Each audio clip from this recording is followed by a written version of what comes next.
There are tons of stories out there about hacked Pokemon games, some of them really quite neat, such as the one about a version where you get a ghost as a starter.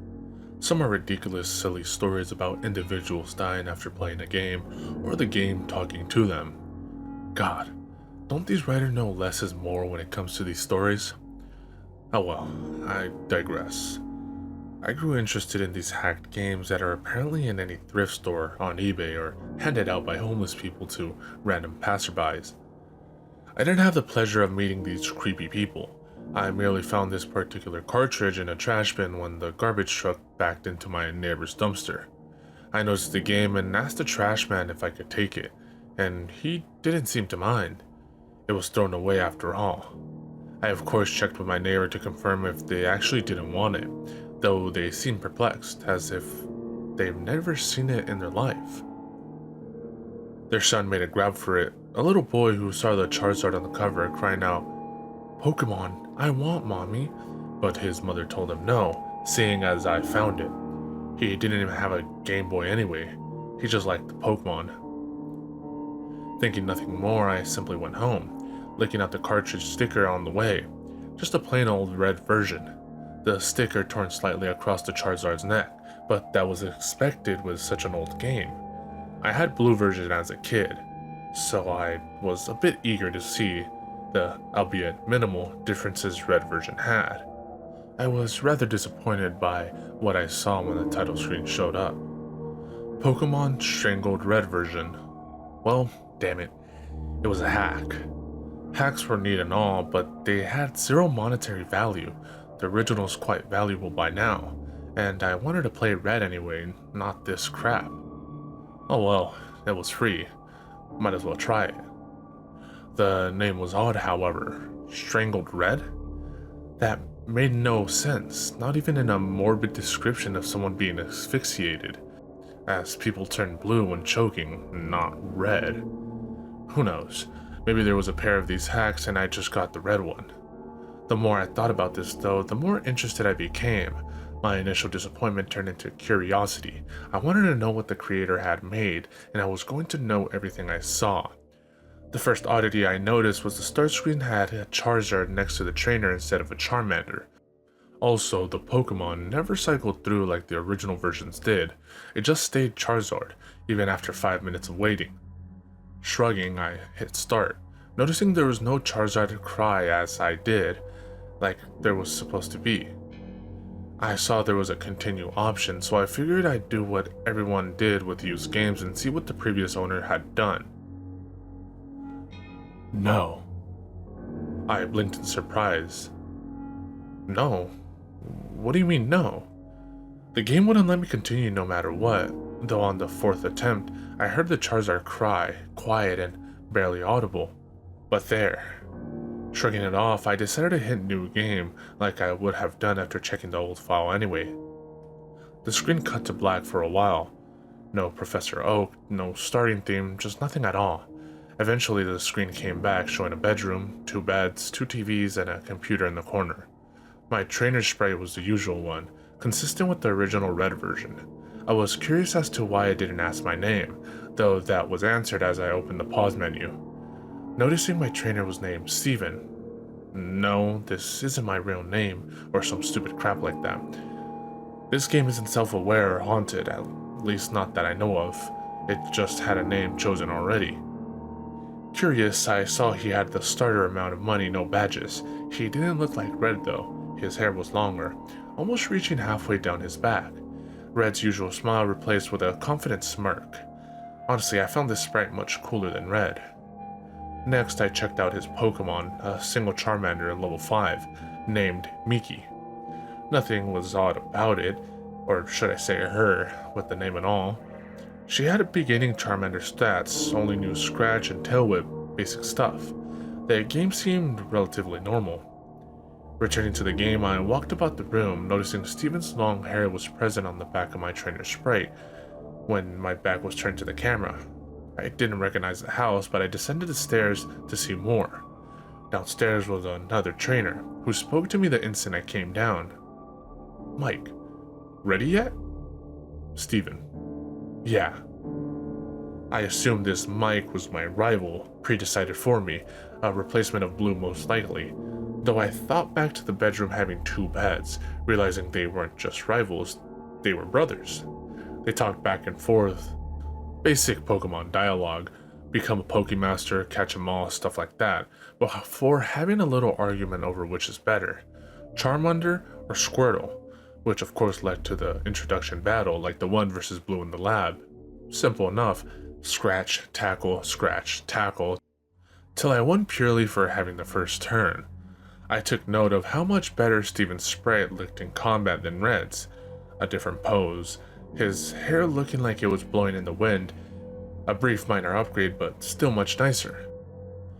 I left the house after some more banter with my brother, stepping out to the Pallet Town theme. Going to the east, I found this was indeed Pallet Town. The house was simply on the outskirts to the west. I noticed there was no mystery grassy field like in normal Pallet Town.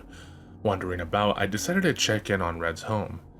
His mother was inside, and when I talked to her, she commented on how handsome Steven looked, hoping her son would look up to him as a role model for when he became a trainer himself next year, which of course led me to realize that this game took place a year before the original Pokemon. Red was even upstairs, playing SNES in his room, commenting, "I'm gonna be the best too when it's my turn." I was starting to like this hack. It was interesting, a completely new adventure, a different character. Hell, Steven even seemed to have a history with the people in his town, a reputation, a personality beyond a silent protagonist. The people in town talked to him as a person, making conversation, not just spouting tutorial crap. Even Blue's sister had new dialogue. They seemed to be in a relationship too, as the dialogue ended with a kiss and a heart over her head. Professor Oak simply wished me well, giving me a Pokédex to aid my adventure. He wasn't giving it to me to be the reason behind the adventure like every other Pokemon game out there. He gave it to me out of kindness, something to help me on my way, a gift. I was liking this more and more with each second. The game seemed to have an actual story now. I was somebody, not just a cookie-cutter protagonist anyone could be, not some blank sheet that could be replaced without notice. The story was different, though the actual gameplay remained unchanged. I went north like I was supposed to, went from town to town, collected badges, received the praise of the leaders. Steven's fame even seemed to spread, as some NPCs would talk like they knew him. I used Migi for every battle, and she was growing surprisingly fast. She handled Brock with ease, even pounding Misty with no trouble at all. She wasn't as adversely affected by super effective attacks as other. Did more damage than a regular Charmander. She was a veritable powerhouse. She even became a Charizard at the mere level of 25. Not bad at all, I must say. Things started to get weird though as soon as I reached Lavender Town.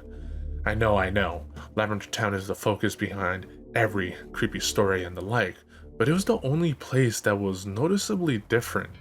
There was no Team Rocket invasion, which I found odd, though I did remember this was a year in the past, so the invasion wouldn't occur until Red's time. I tried to enter Pokemon Tower, aiming to get a Ghastly, but that's when it got odd. Steven, I have no reason to be here. Steven wouldn't go into Pokemon Tower no matter what I did. This was weird. I mean, hell, there are a million places in Kanto you really have no need to be. Little random houses with nothing but children NPCs, for example. Why was it here that Steven wouldn't enter? With a shrug, I figured I wouldn't need a Ghastly, seeing as Miki could handle anything, so I simply went on my way. Lavender Town serving no purpose other than a passageway with a Pokécenter. The game progressed normally from there, the remaining gyms fell, and eventually I made my way to the Elite Four and defeated them. As with Blue, my brother, Mike, was there before me, initiating the championship battle, which Miki swept with ease. The aftermath of the battle was quite pleasant, none of the tension that was present between Red and Blue at the end of their match.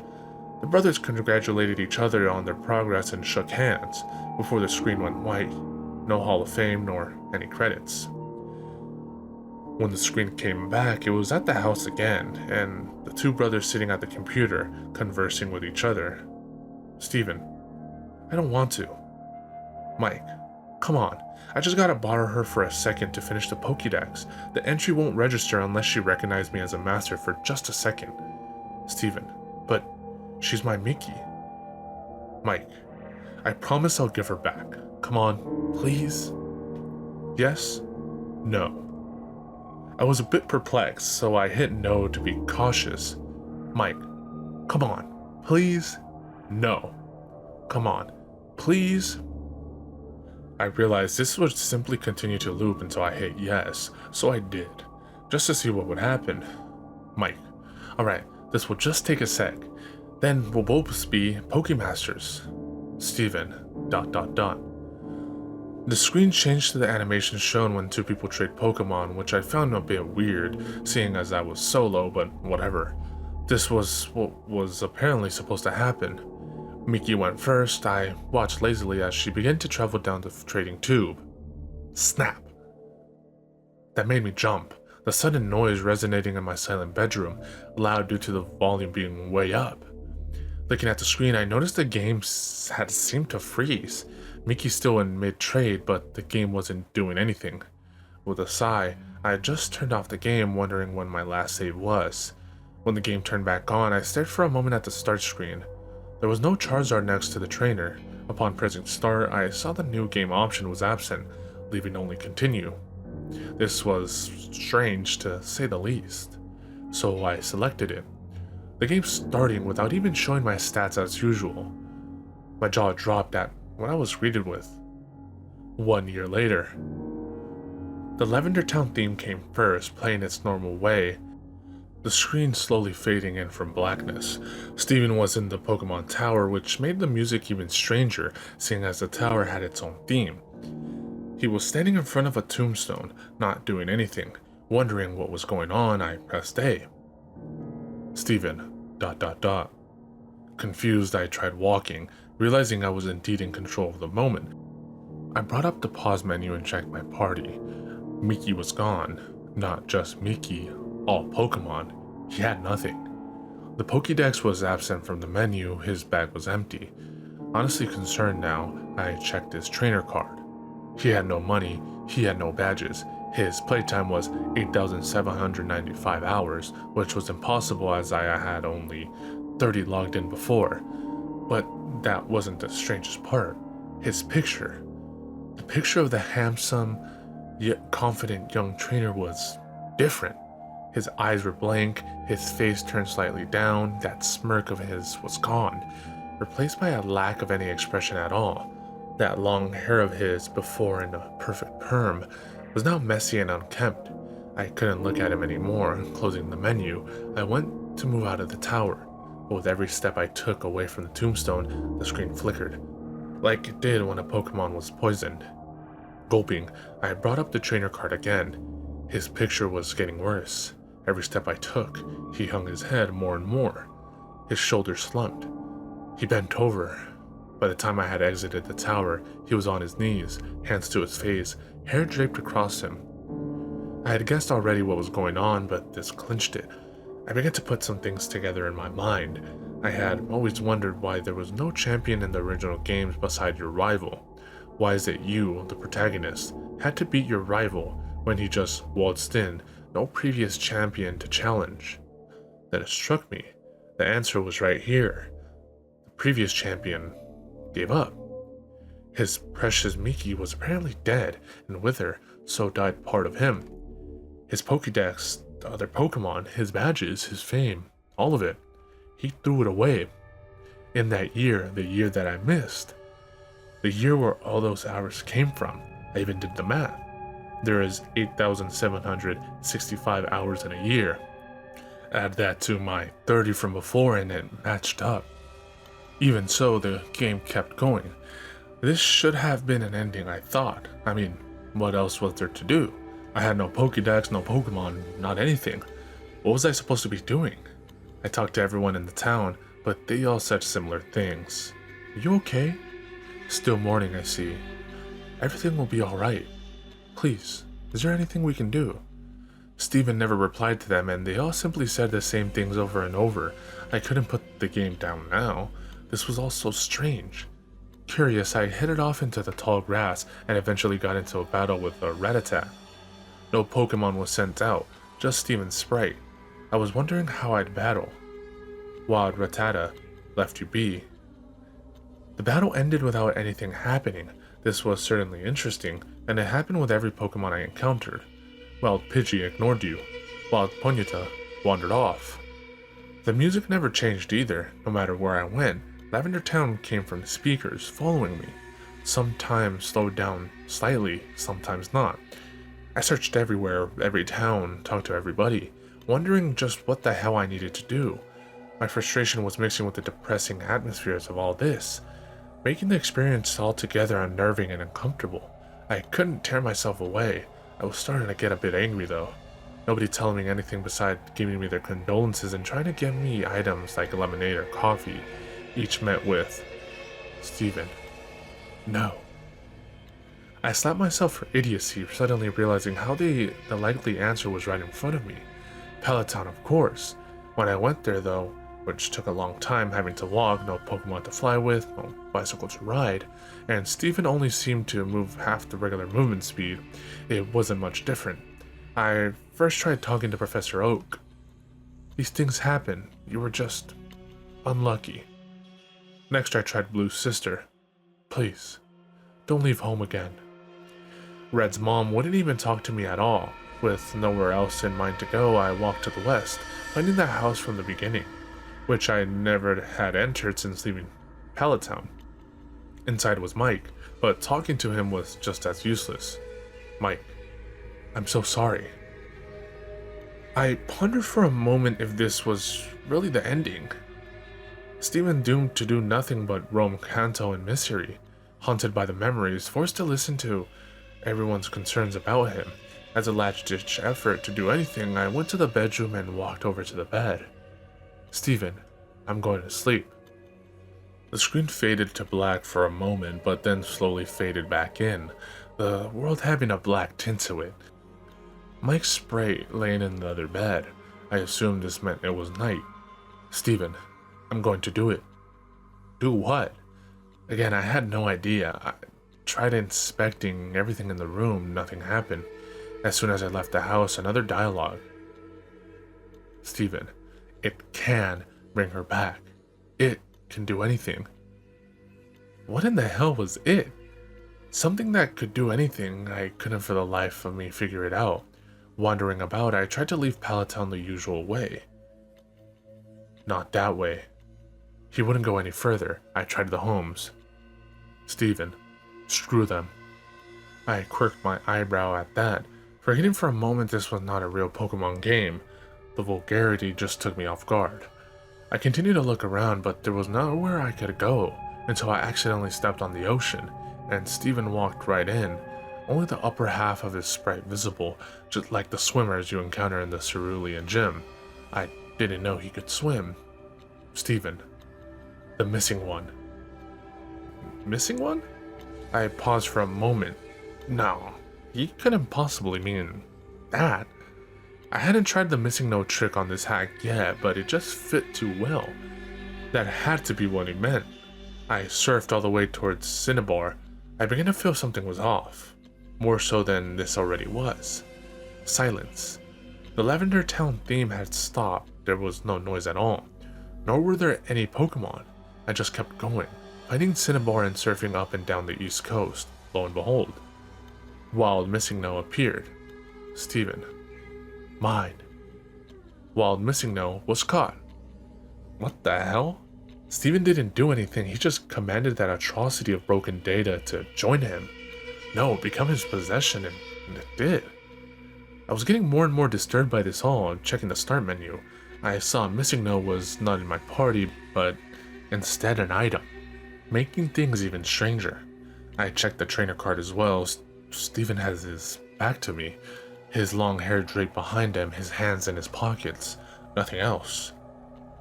Remember when he said at the start of this night, I realized what I had to do. I surfed to land and made my way northeast to, where else? Lavender Town. Along the way, I noticed all the trainers, oddly still out at this hour. Wouldn't look at Steven, all of them turning when he passed. even those that were normally static. I tried talking to one of the officers in the guardhouse type buildings. Just go. They all said the same thing, though one sent chills down my spine. Sometimes dead is best. My hands were sweating by this point. Steven was about to try the impossible, something some would see as a crime against nature, which many of these people shared that opinion. I steeled myself. It's just a game, and I was going to complete it. It took an eternity to reach Pokemon Tower, but I got there eventually. Taking a deep breath and heading towards the tombstone, I remembered which one. The image of Steven standing before it was burned into my mind after all. First, I tried inspecting it. Steven. Miki. Nothing happened. With a gulp, I opened the menu and selected missing note from the bag. Oh, Steven, don't use it. I was reminded of when Professor Oak would magically tell you that you couldn't use a key item somewhere, like when using the bicycle in a building. Though the message this time was different, even worse. Steven responded to it. Steven, in a world that cheated me, why should I play fair? Steven used it. Steven obtained M at $. What in God's name did I obtain? I couldn't tell you, because the game took away my control. Without my input, Steven began to leave the tower on his own. Walking single step by single step, the Lavender Town theme started again as he left the tower and began his excruciatingly slow journey against my will. Every time he crossed one of the borders where the music would change, it got progressively slower, more and more disturbing. By the time he reached Cerulean City, it was a demonic rumbling. I just stared, watching him, trying to guess where he was going, but it was getting more and more obvious. He was heading for Pallet Town. The music had all but stopped when he got there, playing single note by single note. He went exactly where I had guessed, right to his own house, inside and up the stairs. At this point, there was no music. Steven moved step by step, stopping at his brother's bed, turning to face him. At first, I thought the game froze. He didn't do anything, simply stood there, and I couldn't move him.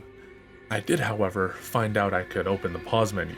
I was terrified to look, but I couldn't stop myself. I selected his trainer card. There was a low growl noise, like a distorted Pokemon cry. Steven was looking at me again, directly at the screen.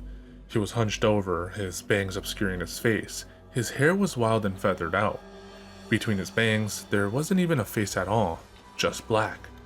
Two red eyes looking straight forward, a white grin contrasting with the darkness. That wasn't all. His name was now S!3V3N. I couldn't look away, my eyes glued to his, not breaking contact for some time. My vision was getting blurry until I couldn't see very well. My face grew wet. I was crying like a baby. There was nothing I could do to hold back the tears. I was with this boy from the start. I built him up to greatness, and was then forced to watch his decline after a tragic accident. And now, he was this thing, this abomination. I watched him go insane. Halting my tears, wiping my eyes, I closed out of the trainer card and tried to save the game, wanting to just quit. The game informed me this was impossible. Nothing can be saved now. The pause menu wouldn't close no matter what I did, so with no other option, I checked the bag. Nothing happened. I checked Pokemon, and there was one. A single sprite meant me.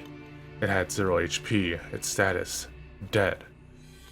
Its name, M at $. I selected it, and I was greeted with 4 options. Status, it's her. Switch, never. Close, no. Strangle.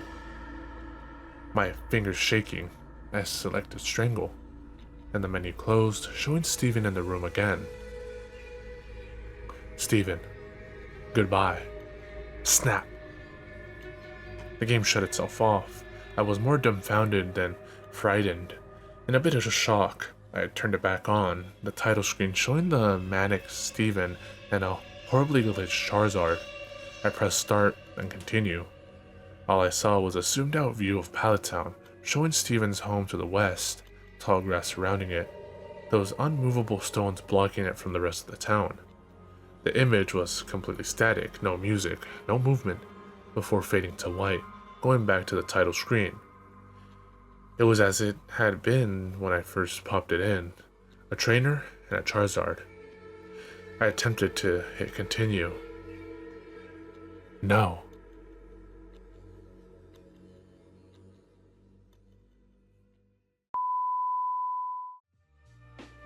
Sinister V's, sinister voices. Yo. Action-packed, Black Mac 10, Junior and his friend, not a pot to piss and starving brothers on a mission. 2:30, brilliant plan to route a toll booth, GW Bridge, got the weapon concealed, nothing to lose. They choose to break the rules at all costs, stick them in Jersey, hit the other side to New York, black and red leather suits and black biker boots. One got the gun, the other one controls the motorbike, adrenaline pumping, dreams of cash. Anybody try to stop them getting lead in their face, believe that. Black Pack.